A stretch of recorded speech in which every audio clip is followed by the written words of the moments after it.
Intelligence की एक theory थी, पास मॉडल थ्योरी, जिसे दिया था JP Das, Jack Naglieri and Kirby ने 1994 में।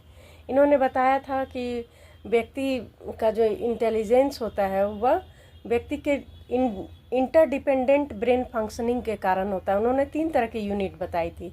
अटेंशन एराउजल, हम जब किसी चीज़ पर एराउजल होता है हमारा तो हम उस पर ज़्यादा अटेंशन देते हैं और रेलिवेंट स्टिमुलाई को हम ज़्यादा ध्यान देते हैं। दूसरा simultaneous and successive.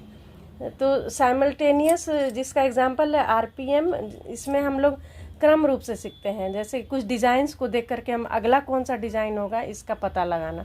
Successive processing में हम लोग क्या करते हैं कि क्रम के अनुसार सीखते हैं, जैसे कि काउंटिंग हो गया, टेबल हो गया, गिनती हम लोग 1 2 3 4 के बाद 5वां आएगा ही आएगा, इस तरह से हम लोग याद रखते हैं।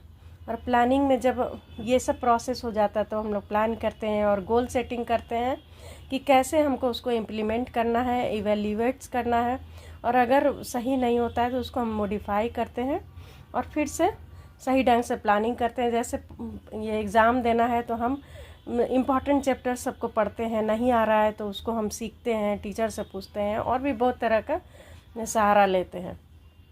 और इन दास एंड नागलिरी ने 5 से 18 साल के बच्चों के लिए CAS कॉग्निटिव असेसमेंट सिस्टम बनाया था, जिससे कि उनके कॉग्निटिव प्रोसेस का पता चल सके। इस तरह पास मॉडल काफ़ी इम्पॉर्टेंट थ्योरी है और इंटेलिजेंस को समझने में इससे काफ़ी मदद मिलती है। Thank you for watching my video.